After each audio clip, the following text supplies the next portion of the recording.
We have a client in particular that we really enjoy working with, and we know that he's enjoyed working with us too. But there came a moment when we observed him in person, and we knew that we had to deliver some tough feedback. And we knew this feedback was going to be tough, but it would really help him go to another level if he could get it. But there was one worry.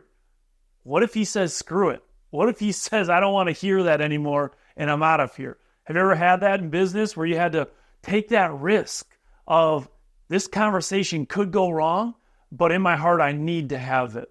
And so we did it. Our next training session together, I laid out the feedback directly for him.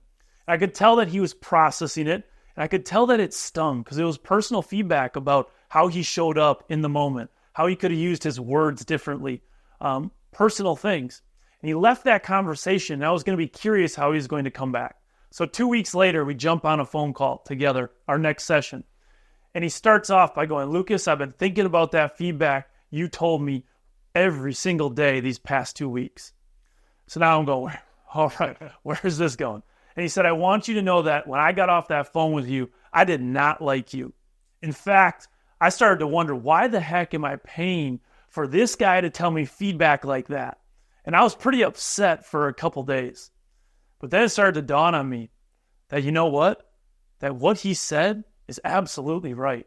And as I leaned into it, he said, as I leaned into it, it became more apparent that those were the exact words I needed to hear. Because not only were they holding me back in the area that you observed, he said they're holding me back in all areas of my life. And since you brought up that feedback, I've taken a big jump in all levels. And so when I heard that feedback, I don't know if you've ever been there, I took a bit of an exhale.